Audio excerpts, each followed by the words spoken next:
Hello everyone. Thank you, Laura, for the to be there with us.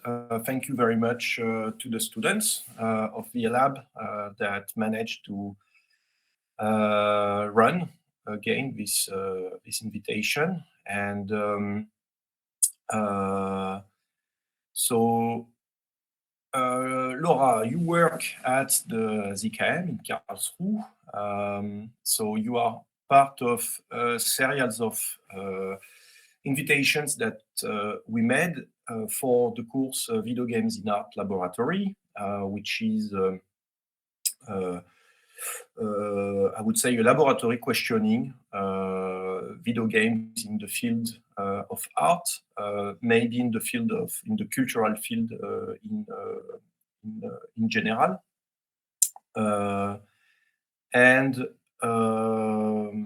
So we had the occasion to have video game developers, professionals from art institutions, so people like local people and as well more international people. Here we have someone from Germany. So we know not much, but we had occasion to meet occasionally with FGAMP and discussing mostly things related to video game preservation, but here I will let you actually I will let you introduce maybe yourself and maybe the content of this exchange we will have together, and later on I hope that we're gonna have questions. Laura, it's your turn. Thank you very much. Thank you very much for the invitation as well. I'm glad to be here, and yeah, I'm very much looking forward also to the discussion afterwards. My name is Laura, as you've already introduced me. I'm working as a research assistant and or curator at the ZKM in Karlsruhe. And yeah, I'm actually mainly in charge of the game exhibition at ZKM. And this is what I'm going to talk about today. So I will, if you pass on the slides, I'll just give a very, very short introduction to ZKM so that we mainly know where this exhibition is located and in which context it is located. And then I will give an overview of how the ZKM's exhibition has developed over the years, because it has already been around since 1997. And then I will very, very briefly give some thoughts on, or issues, thoughts on, and as it says, challenges of exhibiting games, as I have realized in my daily practice that I find it sometimes a very challenging medium to exhibit and also to mediate. Yeah, so if you pass the slide. Thank you very much also, Victoria. This is a great help. Yes, so the ZKM was founded in 1989, and it is a worldly renowned art institution with a strong focus on media art and art from the 20th century. Yeah, as I said, it's internationally known for its symposia and scientific research to bring together media art, as I said, but also design and science, and to focus on the impact that technology has on our daily life and how we can also help to design this world we are living in. Yeah, you can pass on the slide. As I said, this is like, we're in an art institution. This is important to understand, I think, to then understand how the exhibition has developed over the years. Yes, thanks. So this is a very brief overview. I will talk you through the ones that have been exhibited at ZKM. So the exhibition has been around since 1997, but it has been changing over the years. And with each change, there was something added or taken away from the exhibition. So I will just, go through that. Next. So in 1997, the ZKM opened in the building that we saw in the first picture, and the Media Museum, the ZKM Media Museum, was opened then. And since then already, the game exhibition, or an exhibition focusing on games, has been around in ZKM.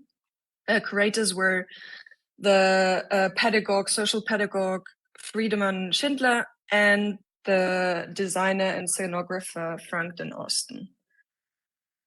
If you go on, thanks. There were 3 main blocks in the exhibition, or there was an art theoretical and a sociological perspective to the exhibition back then. And already in that, so to say, early years, video games in ZKM were recognized as culturally relevant, which was already then obvious, and a formative medium. And what I thought was interesting was that back then, video games were meant to bridge between media art and video games. So that the idea was that people could learn interaction with the digital space through video games. I think nowadays in our exhibitions, it's for our visitors it's a lot easier for them to actually interact with media art than it is for them to interact with games, many of them. And exactly, back then we had a mix between commercial AAA games among them, and especially commissioned art installations. And if you go on to the next block, sorry, if you go back, thanks. There were 3 main blocks, which was, on one hand, a critical view on video games. Back then, it was about violence in computer games, which was a very, so to say, en vogue subject at that time. So it was a depiction of violence, conveyed ideologies and role cliches that were transmitted through the medium of video games. The second part was a historical context. So it was to show how games had actually already gained very cultural importance in a very, very short period of growth. And then there was a platform which was called Search and Play back then, which was so that it was a mediation concept, so that people could learn how to evaluate games. So it was a platform where everyone, all the visitors of the museum, could actually learn how to write critics about games. It was a database intended to help in the search for suitable games, but it was also about providing criteria for the assessment of games. So it was kind of media literacy, a media literacy approach. Yeah, and yes, I think this is important to know where gameplay came from, where the exhibition came from. And I think it has been merging over the years since then. Obviously, nowadays, we're not focusing that much anymore on violence in games. Then there was a long period where Domenica Schope and Mirko Fraas were in charge of the gameplay. If you pass on to the next slide, what changed here was that many more game stations were added with trending AAA games back then. And I'm saying that, it will become more clear why I'm insisting on this point.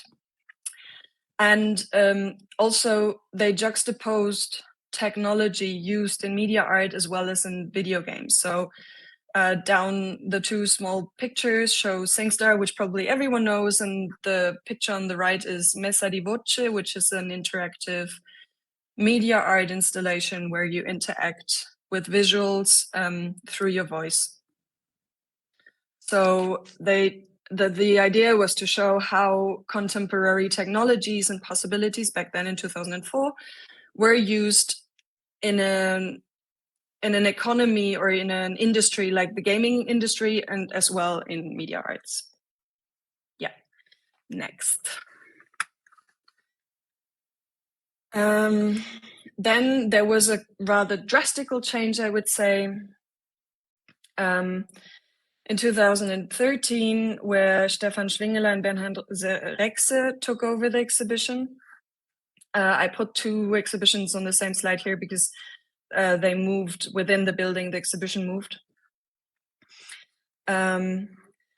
But it was basically going back to the roots. So it was taking up the development of the concept of the early exhibition. It was incorporating the changes that the field of video games had undergone. So it was an incorporation of indie games, it was the start also, or start of recognizing the indie game movement back then. And it also incorporated thoughts from game studies as a research field in the exhibition concept. Yes, so the focus changed to media reflexive experimental artistic work. So many of the basically all of the AAA games were removed from the exhibition. And so to say, the commercial representation of the gaming industry was only kept up through indie games. The exhibition tried to actually show and make the point of video games as an artistic medium and as a medium of expression. And it incorporated many more art games and art installations again within this. Also, I think back then it was a try, because as I said, we are actually an art institution. It was a try to attract the, let's say, classical art public that we welcome, trying to attract them to video games as a medium and to show that what video games are capable of and why they are actually playing such a big role in our society today. Then after that, if you pass, thanks. There was a year where basically, well, yeah, I think this goes too much into detail now. There was another part or another edition of the gameplay exhibition, which was called Global Games. And it focused a lot on political games, serious games, and science games. That was something that was added in this edition, and which led to the next exhibition, which was a touring exhibition. If you pass on the slide. Yes, Games and Politics, developed together with the Goethe Institute. And this has been touring since then. And actually they are still showing it in different parts of the world. And the exhibition tried to make the point that video games are a political and socially relevant medium in society.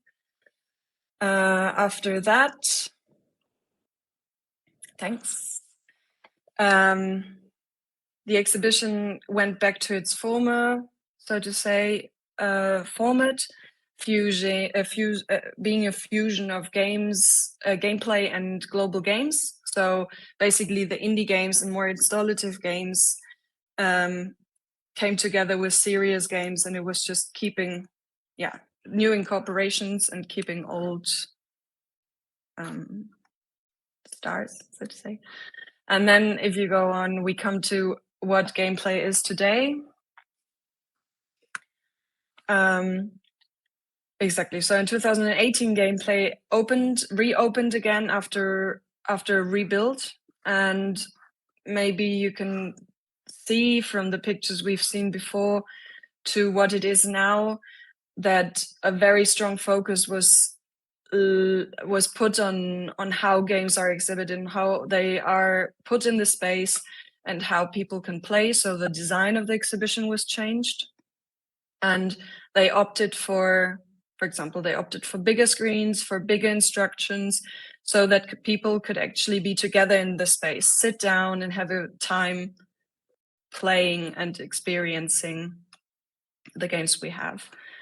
So yeah, this edition, if you pass on the slide, thanks, was created by my predecessor, Jérôme Guyenne, Margit Rosen and Martin Mangold.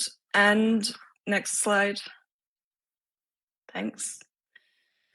Is really focused or is really built to be experienced. So we have around 80 exhibits, as it says, ranging from 1972 to present, and over 50 of the games and the exhibits are playable or experienceable. Nowadays, the rules to the exhibition, so to say, are that we have primarily indie and art games. We have some art installations, which are you could count them into game art, so to say.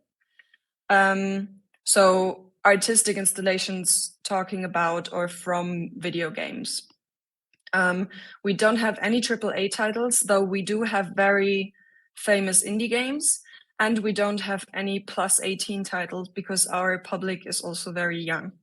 So those are like the rules within which we are moving nowadays. If you pass to the next slide, the exhibition is separated into 5 levels, which is the beginning of game culture in the first level, where we present very famous retro games. We have Pac-Man, we have Donkey Kong, but it's a level to understand, or maybe which shows which conventions were created back then, which artists and designers and video game developers try to break with in the rest of the exhibition. So, like I said, for example, Donkey Kong with the trope of the damsel in distress. Also trying, to convey a story through a video game. All those, as I said, conventions that were set in early video games, which are trying to be broken with in the rest. So then we have modern narratives, where we mainly show narrative games, aesthetic and creative games, political games, and the last one is a changing area where we've been presenting different subjects over the years. Also, I think this is to say that all those levels could be exchanged, obviously. And it was just a way to try to somehow organize the content of the exhibition so that it would be more understandable from a visitor perspective, even though many of the games that are in those levels could be probably in 2 or 3 of them at the same time. So the last 2 topics we have been exhibiting in this space. In the 5th level were eco games, where we looked at how environmental issues are being addressed through video games, and maybe also what those video games can add to the behavior or to the understanding of the topic. And at the moment, we have a level about architecture and the intersections between those 2 fields of architecture and video games. Yes. So next, thanks. Yes, games at ZKM. We understand games, as I said, as a creative medium, as a cultural medium. We also understand video games as a medium for artistic expression, and we think that many things can be addressed and even taught through video games. We try to offer our visitors the possibility to play all of the games we have, and also in the length we have, which is sometimes difficult because some of them are just too long to actually be able to play them during the exhibition times. And as I said before, we decided not to show what is new in the industry or what is what is the newest that comes out of the industry, because we try to offer games to the visitors that they might not necessarily have gotten to know in their everyday life. So it's about trying to offer new experiences when they come to the museum, and we don't so much focus on Fortnite, for example, which everyone probably knows, and if not, we think there are different or other spaces where they can get to know these video games. And yeah, I would already come to the thoughts to the next or last part. And then we can go to questions maybe, or to a discussion. Because I feel like as I said at the beginning, exhibiting video games is very challenging from time to time, especially I think in the context in which we are at ZKM, because we have a very diverse public and we have very diverse visitors. Many of our visitors, as I said, come to actually look at our art exhibitions. But actually, the game exhibition is the most successful of ZKM. And even though we have like those exhibitions sitting all next to each other, I think the visitors that go to one and the other are quite different. So I think one of the challenges in an art museum is to make like those two types of visitors or those two types of interest understand the interest they are not here for. So if an art visitor comes to our gameplay exhibition, they should understand why this is relevant to them or why this is relevant to society at the moment. As I think, I organized them the wrong way around now, but in game exhibitions, we have we sometimes struggle with hardware issues, because there are like sometimes there are days where like 150 people are in the exhibition at the same time. Many people are trying to interact and things just get broken. That is one of the main issues we have. But apart from that, we also have to make the systems we're showing our games on, we have to try to make them safe, because as I said earlier, we have many children in the exhibition and we really don't want them to just connect with the internet, for example. So all of our controllers in the exhibition are modified, like the one you can see on the right, where the home button was replaced with a 3D printed home button, in order for visitors not to be able to get to the menu screen, because we have a free Wi-Fi which is accessible from the exhibition space. And if they could leave the PlayStation, they could if they could leave to the menu screen, they could connect to the internet. Also, we could probably avoid this through parental mode, but we really don't want anyone to leave to the menu screens of the consoles, because people will probably, from our experience, people would not find their way back into the game. So we modify our controllers.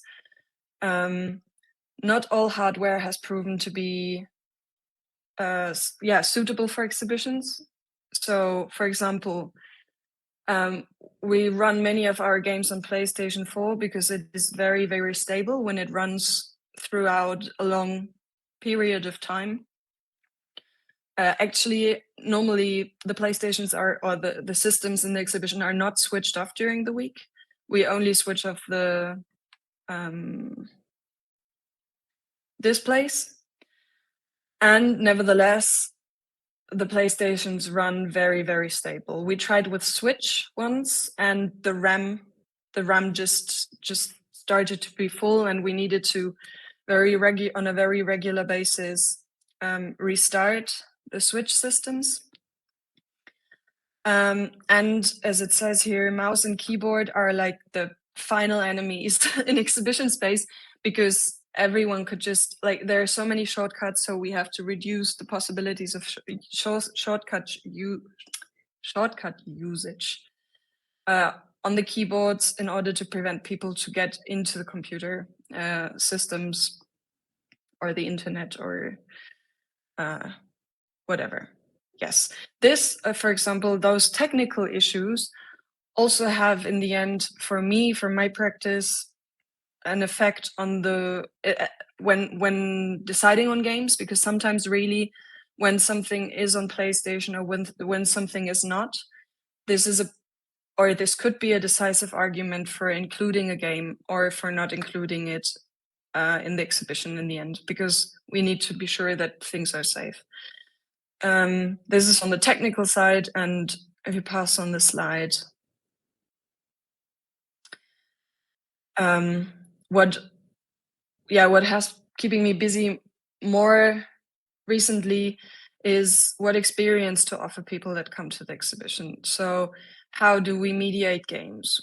When, for example, giving exhibition tours, normally the games, it's very difficult to get someone to play or to get them to play and to listen at the same time. So when we are giving guided tours, you would normally see, in the best case, like in this image, you would have a still image from the running game.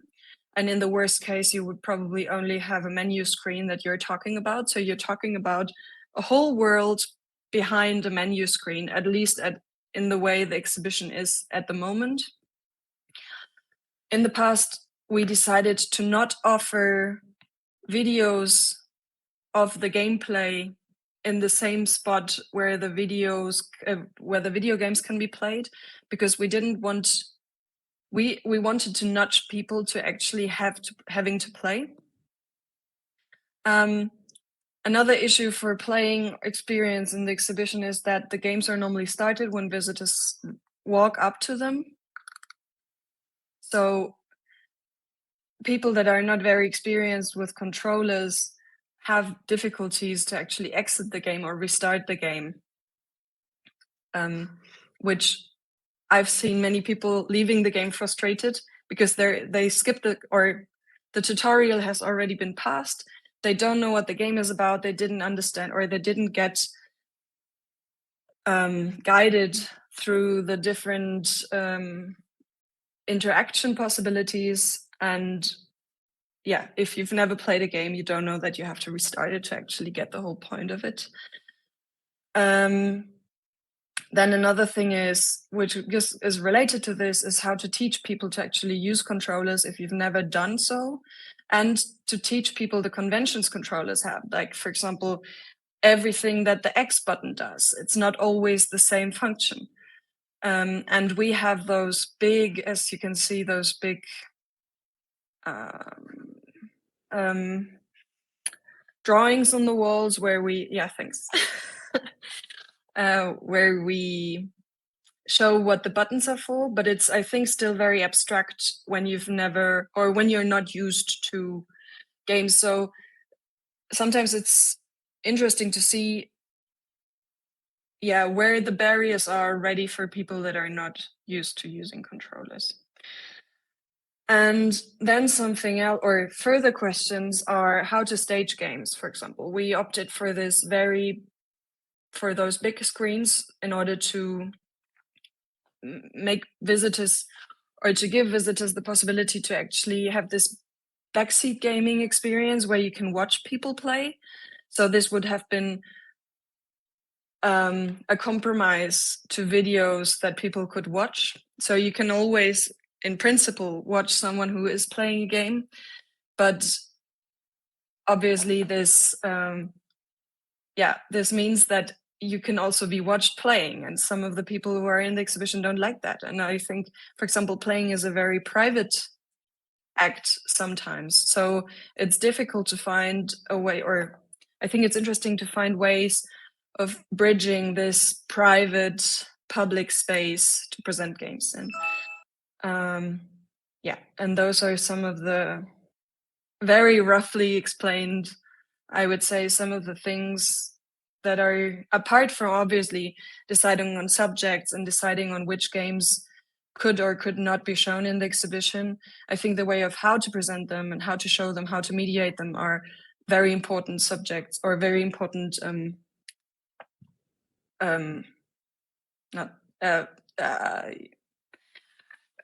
word loss. Yeah, things to focus on when building exhibitions about games. And yeah, that's it for the moment. I didn't go so much into how video games have been embraced by the art world recently. I only thought later that this could have been interesting also in your context, but I didn't include this now. So yeah, this was to give like a short overview maybe of how we treat games at ZKM in an artistic institution, not trying to be, or not trying to offer a historical, technical point of view on games, because we don't do that. We're not historical, or we're not historically going through the years from the beginning till the end. Yeah, and trying to look at games as a medium of artistic expression. Yeah. So that's it, and open for questions. Thank you very much. I would let maybe a few seconds to think from the students for questions. Also, if something was not understandable, go ahead and ask. It's difficult sometimes to explain a space when you haven't had the possibility to be there.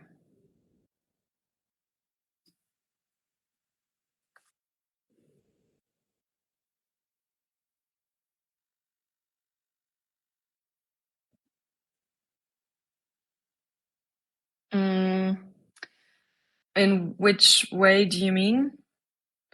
I mean, yeah.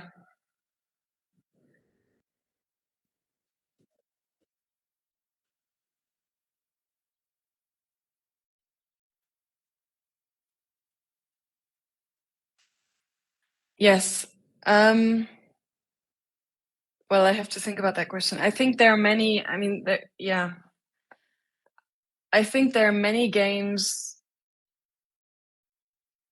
For me, for example, one that I really like is, and this has been widely discussed in game studies as well, is What Remains of Edith Finch, because it uses interactivity very well, I think, in my opinion, to make you feel things, to make you feel part of the narrative. I think that sometimes, and this is now also from the curatorial practice, sometimes it's very difficult for me to not judge games because of doing something for the first time. So, for example, one of the games we have in that level is Stanley Parable, just because of challenging back then when it was first developed in 2011, challenging the way that games offered you, or that you were the ways in which you were included in a story, which was normally back then you have, and in the mainstream, you're just following a storyline that was written for players to follow. Super Mario wants to save Peach, and there's nothing to do about this. And then, for example, Stanley Parable challenged the way that players can interact with those stories. But as I said, I very much liked Edith Finch, and I think it's a good example of how to convey empathy or to convey ideas through very minimalistic interactions with a controller. Yeah. Does that answer your question?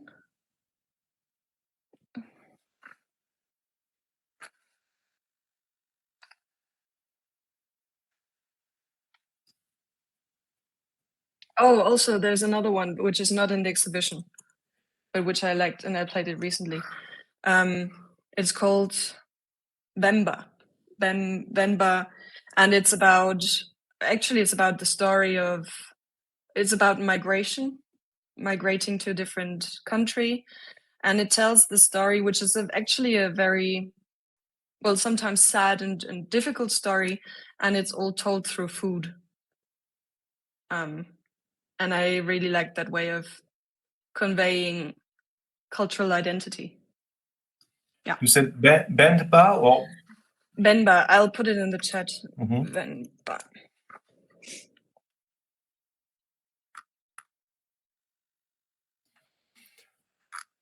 Anyone else before I get back in the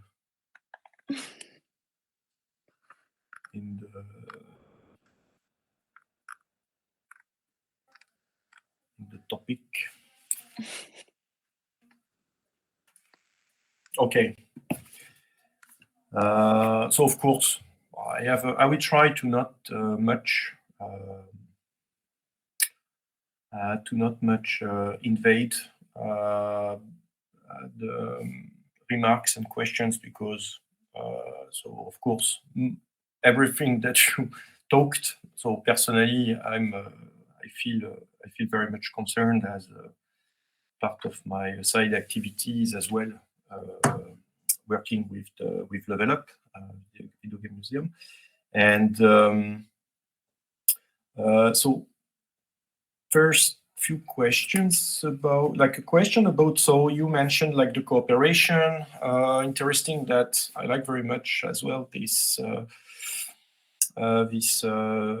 statement of putting aside AAA games or like already marketed games to focus on indie games and maybe local developers,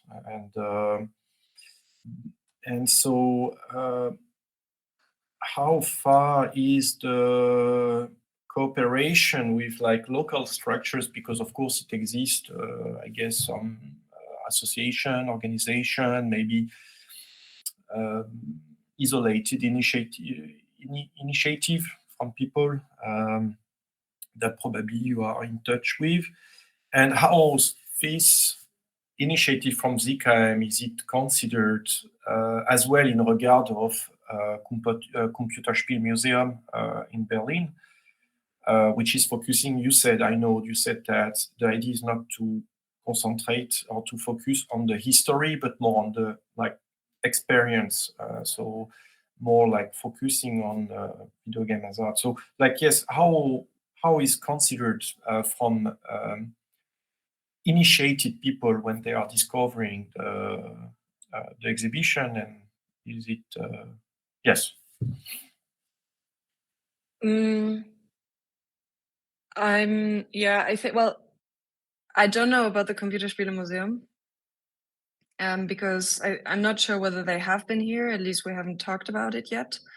And I haven't been. I'm not sure about my predecessors. I haven't been, or I hadn't been in contact with them as much before. I know from game developers or people that are in the game industry, the feedback has been quite positive, I would still say. And even sometimes, I mean, the games maybe that could be seen in the pictures are more well-known indie games. We have some old Control games. We have some games that are very difficult to see outside of the exhibition space. And I think there are still examples of games that even professionals are not aware or hadn't seen before. So in this, if that was the question, I think that the resonance normally is quite well. Actually, the public itself, or the visitors, the local visitors themselves, are more normally, well, you can hear kids saying, "Oh, why can't we play whatever game?" or maybe they don't feel comfortable in this exhibition because it's not what they're used to play sometimes. But the last guided tours I gave, or when I went with professionals from the field, they actually, I think they got something out of the exhibition. They did like it. Was that the question? But as I said, I'm not so sure about other institutions that have a more historical focus. I mean, we do have this first level, and we do have retro consoles, and we have retro systems there, original ones. And we've had good comments on this section as well, but I think it's not the most important one. And obviously then it gets sometimes difficult to make selections, when putting together, because you leave things out and then you take other things in, and sometimes it's a very personal matter, maybe, what to present. And as well, so ZKM has art collection, and as well has a department to administrate, to fix, to keep running the works. And I think it's what is very singular. A singular art center is as well focusing on the fact that it's focusing on new media or time-based media art. And ZKM has a permanent collection, an archive video game permanent collection made from acquisitions or donations. And if there is if it's archived officially, or is there yes. a politic of acquisitions by the museum? Yeah, thanks for that question. And like you said, yes, we have, and this is a great gift that we have this media art conservatory department with my dear colleagues Morgan Stricot and Mathieu Vlamonc. They make a very great job. And their main focus is, like you said, media art. We have a collection of video games which was donated to ZKM over the years. It doesn't have a collection focus till now. We do also have, there is a difference. We have a collection of historical video games from the 80s, 90s, and 2000s. But this goes under archives in our institution.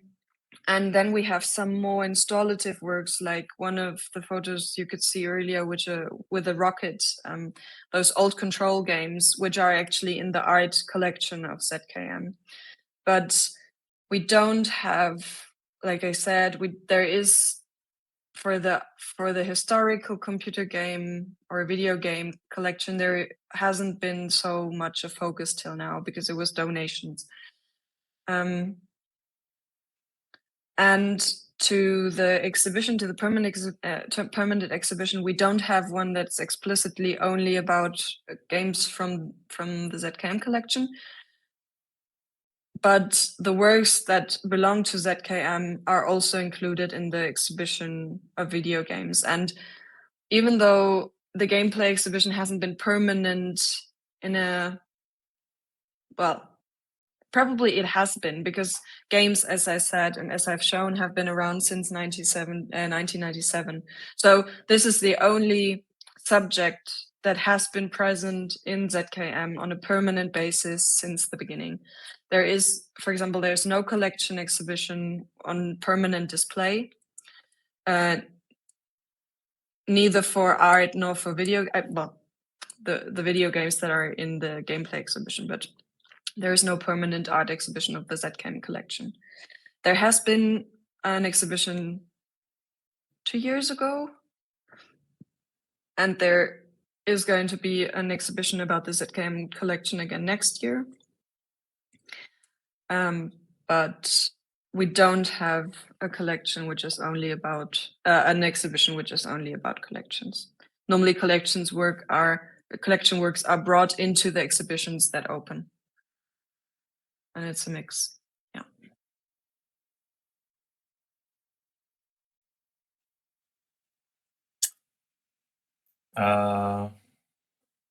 I have other questions, but like anyone? Not maybe. So this is not maybe a questions, but it's more like two remarks. First of all, as well, it's interesting that like how like step by step the scenography of the ZKM initiatives as showing video games, like as I see them more like something that mutated from previous experiences that step by step like helped to understand how to give accessibility to a public and to adapt the experience to an audience. And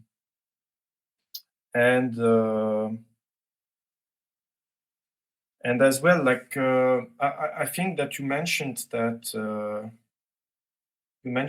one of the problem is like for someone which is not that don't know much about a specific game or video games in general. It's hard to after a period of tutorials or actually it was part of the question you mentioned on the on the Discord that you were trying to find or to make like an instruction manual or how to adapt so such gameplays that needs, for example, games that have it needs a longer experience, like needs times to discovering the game, and when you have games like I don't know,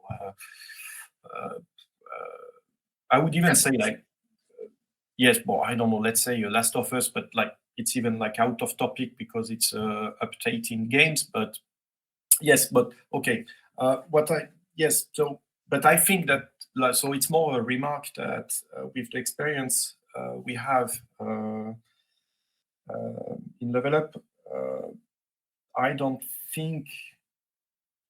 I think it's part of the frustration. It's part of the experience. Historically in video games, even if it's fighting, like industry is fighting against. I think as well there is something that where it's not possible to discover if I would have to compare to art, not everyone is a painter, but we go to visit exhibitions. I think that what is helped the most, like we don't need to, especially of course, some people will be very affected to how a painter, how a videoist, how an artist is working, and what techniques are used, and what's the language used to draw or to write, to make moving images. But I think that like you mentioned, it's like what is important is the context. I think in the case of a museum, like it's probably more important to understand a game from where it's coming from than exactly how to experiment it. So I'm thinking here for maybe more complex games, but like of course, like doesn't say that I don't want to make a generality, but yes.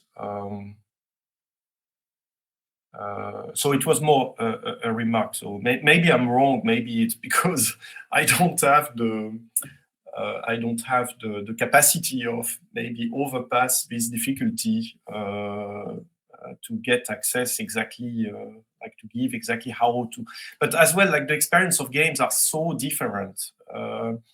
You express it as well, like how people can be affected to games, and if you play in the kitchen at your grandmother place, or in your bedroom, or in the living room, or in a museum, or in a shop, it's interesting that you see that there is in the shops these stands promotional stands to give an extract of an experience of a game, of a demo. Now we can play demo games for many years now. But yes, probably yes. So yes, it was more like a general thought about it.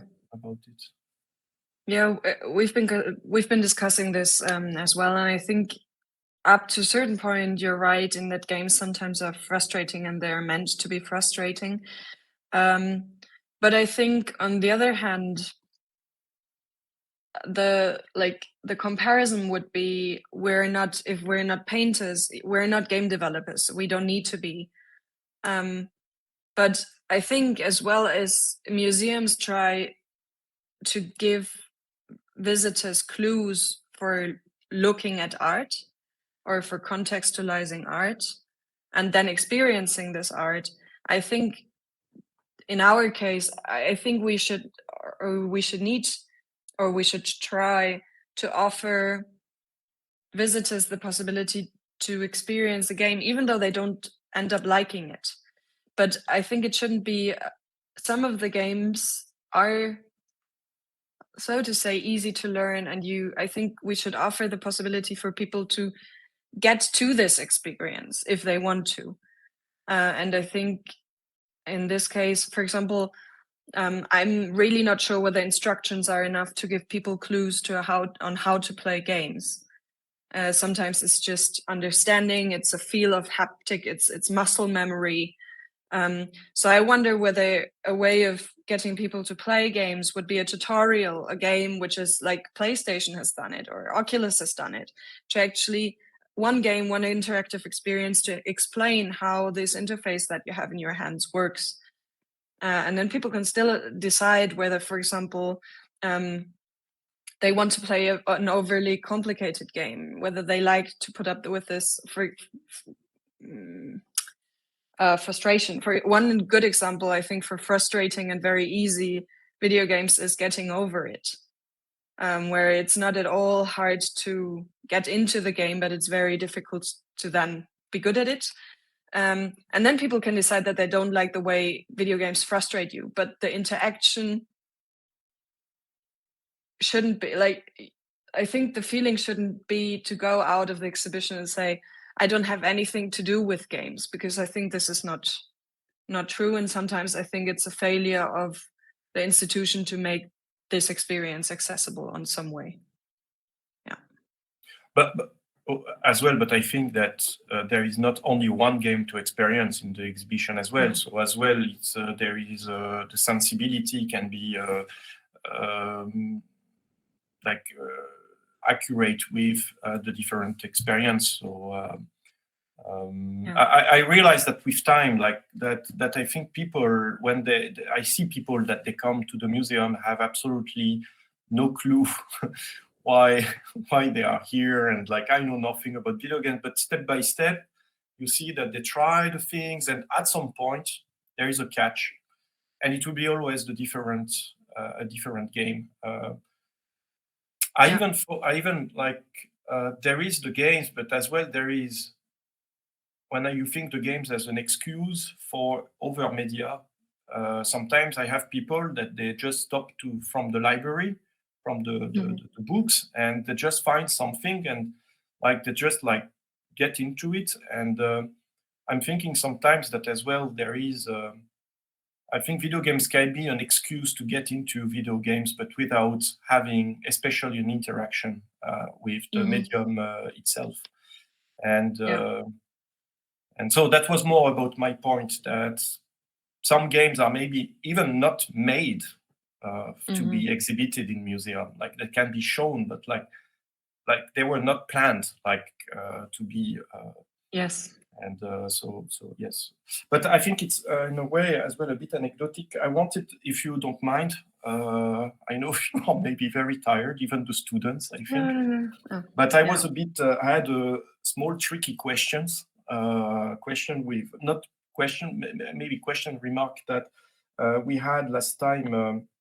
Niklas Nylund from the Video Museum of Games Tampere, and indeed, so I went into this. I don't know if it's problematics or more this dialogue that it exists from already in the history of art. I was mentioning Fluxus with the Nam June Paik. Well, it was like the first example that I had in mind, but as well we could mention Michel Brett and Edmond Couchot with the Pissenlit. You show some similar. I think you mentioned them, or it was a similar art piece. Yeah, it was Messa di Voce, but Le Pissenlit is also in the yes, ZKM yes, collection. exactly. Yeah. And it's interesting because I see that only from now, well, maybe not only from now, but there is like the problematics that where video games are facing to, since institutions are interested by and to show in different place than home. It's already problematics that museums or contemporary art centers or contemporary art museum were trying to already discuss and to solve, like how to update the system of like an artwork that is working on an older operating system, for example. The compatibility of the technology from yesterday to the technology of nowadays, and I was mentioning like how like is the I have sent how the is there a dialogue between this? I would say yes now, because like I'm very glad that ZKM came now is part of the member FCamp. But I had the feeling before that there was a kind of wall in between this practice, like how art field was already dealing with the technology, and how from I would say computer field and video game field that they are discovering these problems in time. And I was wondering if is it totally different problems, or there is a need for like a more close cooperation between that I would say research field or common problematic. You mean on the interaction side, or is that on the way of how to show? Yes, I think how to show, how to maybe preserve, how to like how to is there like probably it's I think maybe the answer is already there. Maybe it's ZKM initiatives that ZKM is doing in a way, and but I have a feeling that it's not very obvious through other institutions or through other initiatives that. I think. Sorry. No. I think I talked enough. I think you have a point, and definitely, for example, the work that our restaurants do. Every time we talk about games, or there are many things that those systems have in common. And actually, I think sometimes they are more in struggle because they have very handcrafted hardware they have to focus on, because artists just some artists just took the technology they had in hand, and then it's a very crafted version of something that used to be commercial at that time. I think video games in this case have a benefit because there are so many people that are interested in it. So many people working on preservation of video games and old consoles and video game technology. But they can definitely learn from each other. And I know that my colleagues actually have had some solutions through a gaming community, for example. This on the restoration or on the preservation side. Also, I think probably, yes, of course, they can learn from each other. But in some cases, I think games are not organized, or maybe in games, and this is maybe what we can help in FGAMP with, or I sometimes feel that games are organizing, or there are initiatives organizing around the preservation of games, and then there have been many people preservating games just because they wanted to. There are many emulations because there has been a big fan base for a certain game. This is less common with media art.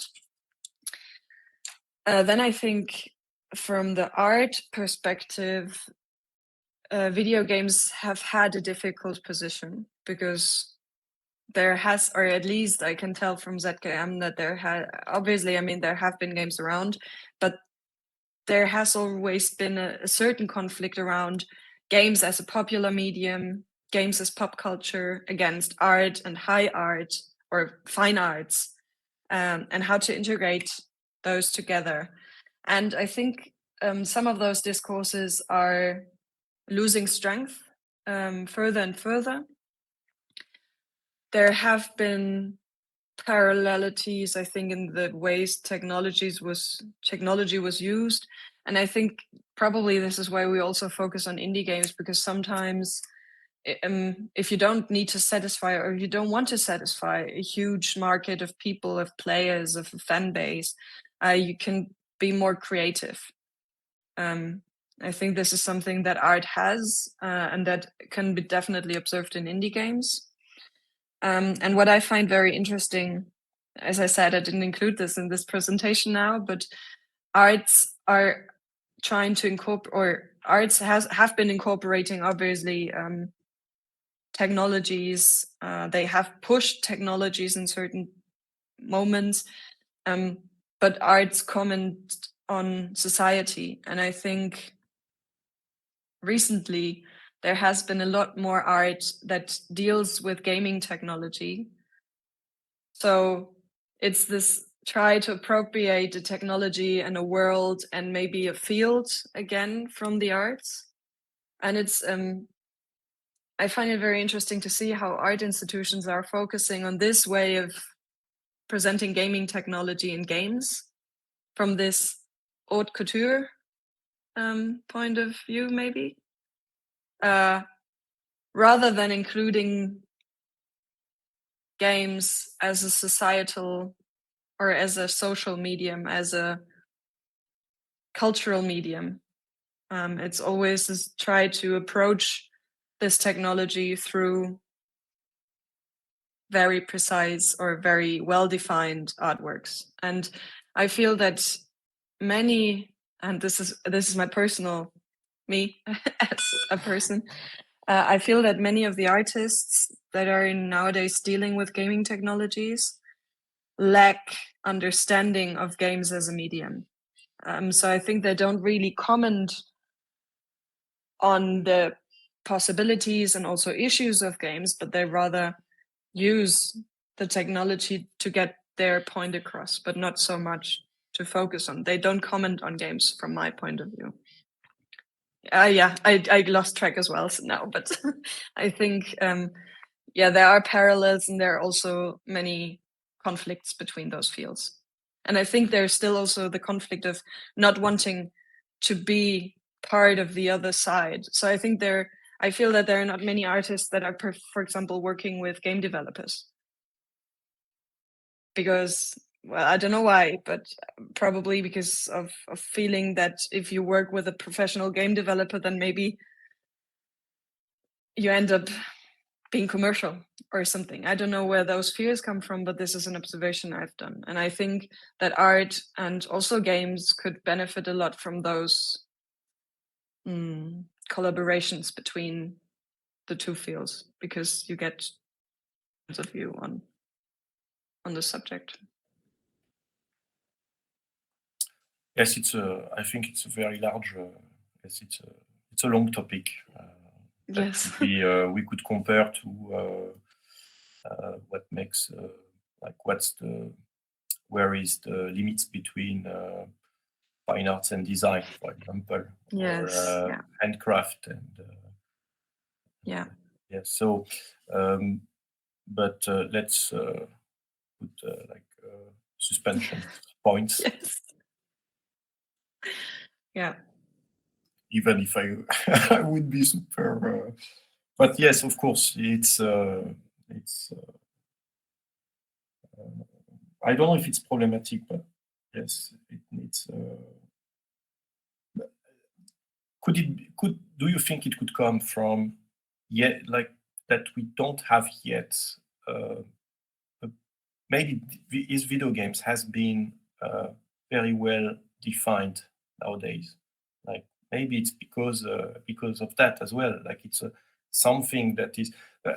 There is something that I like to say that very often video games are now compared to cinema. So not only because of maybe investments and productions, but as well with how with the similar process of development we could compare. But originally, like it's funny to think that video games has a need to be compared with literature and with cinema, but or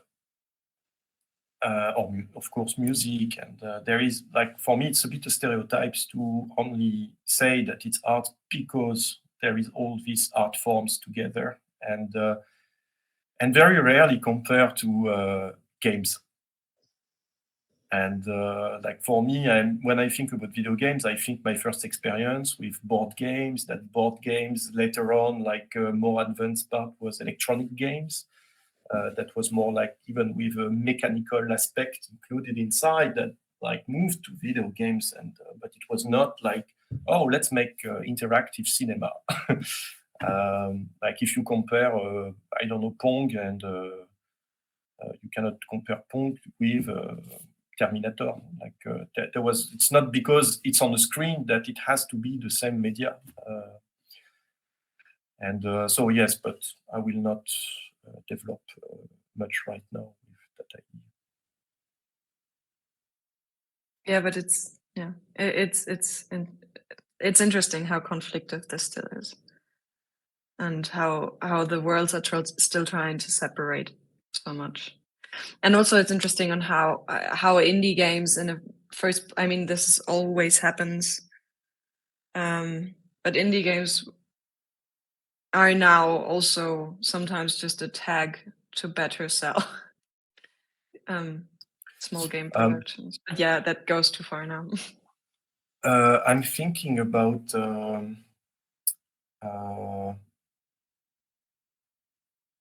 I think it's Amy McGowan. Do you know Amy? I don't. Amy, maybe I'm McGoodall.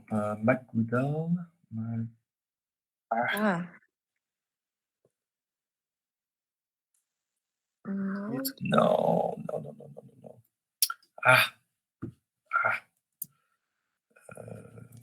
Moment.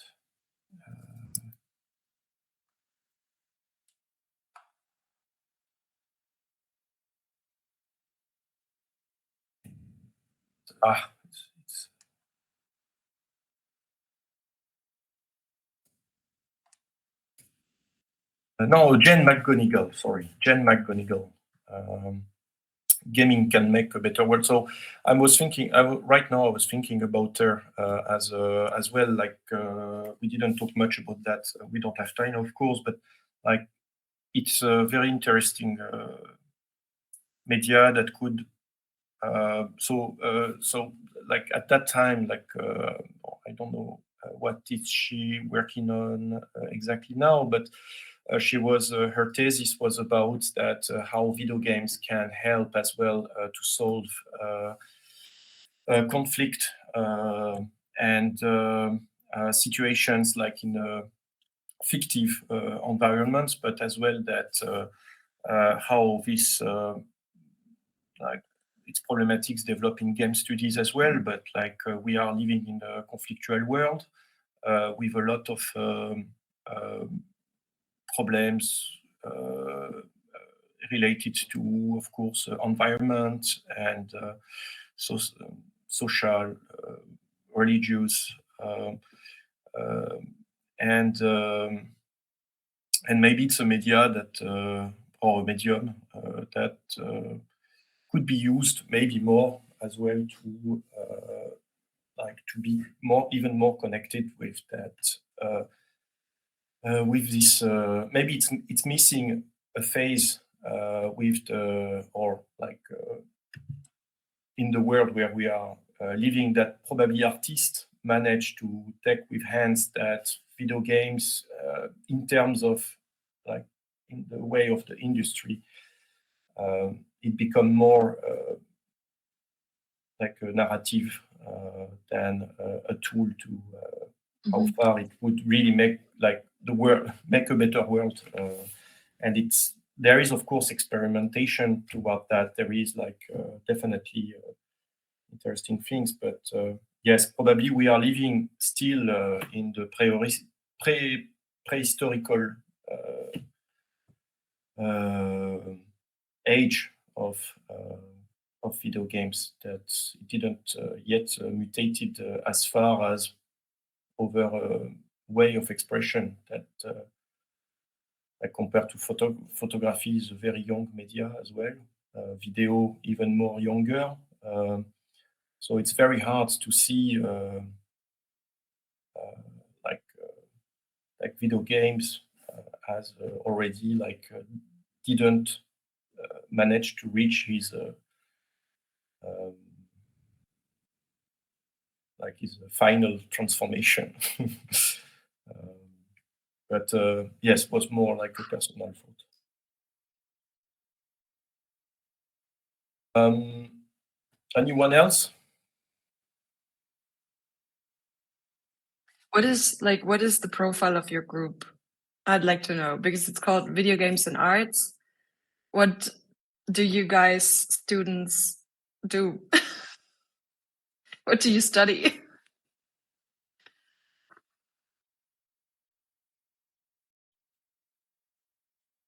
No. That was a question for you guys.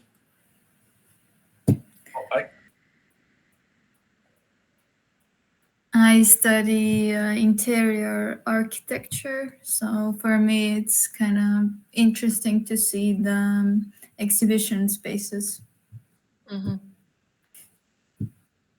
Yeah, that's also, I think it's a super important subject in game presentation, how to treat games in a space, something that is natively digital.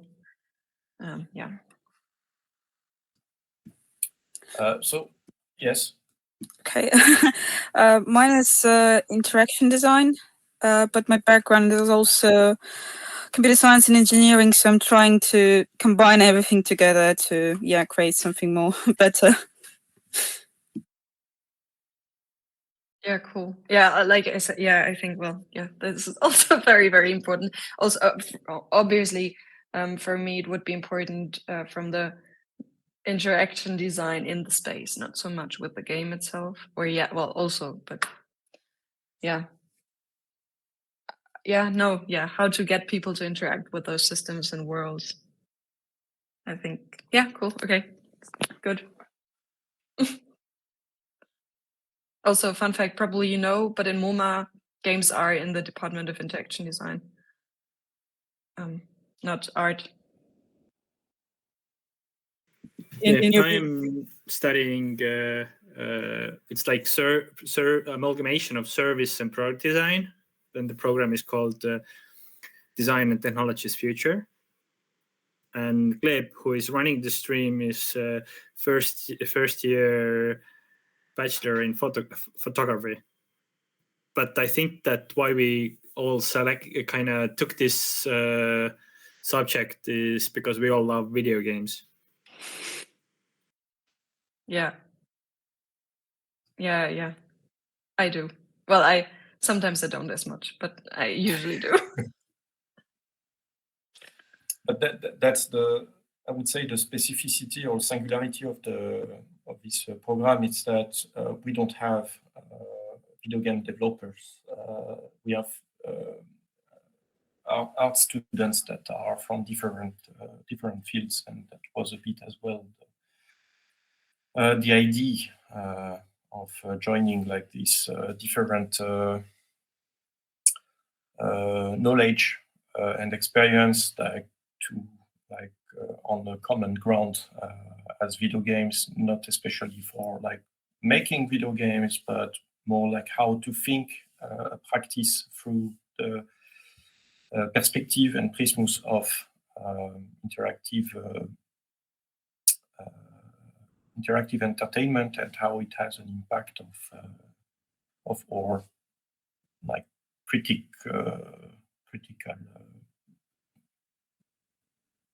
like how could they manage to develop to have a critical thought on our environment itself. Mhm. Yeah, I mean, games bring so many practices and sectors together that I think they're a very good place to be.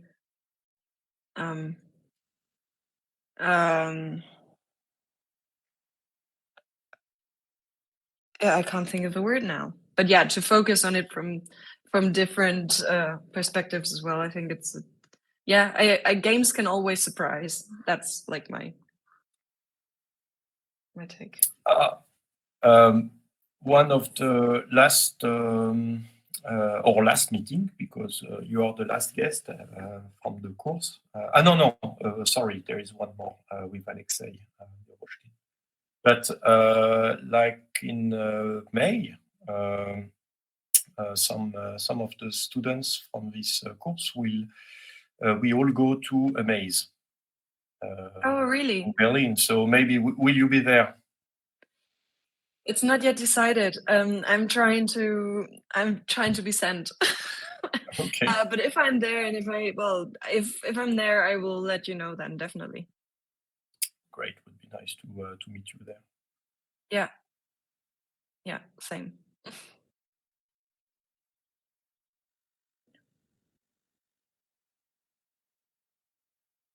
So we are missing as well some other students that actually Zen.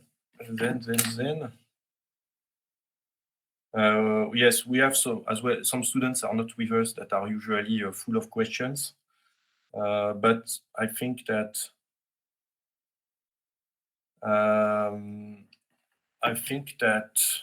we made it. Thank you very much, Laura, for your time. We keep in touch anyway. Yes. Thank you, everyone, for having made this thing possible again, and thank you, Mario and Gleb and Victoria for the technique. And Victoria, yes. Thanks. And let's talk after Laura's left about the trip to Berlin. We stay connected. Laura, thank you very much. Thanks to all. Have a good evening. You too. Ciao, Bye. ciao. Thank you.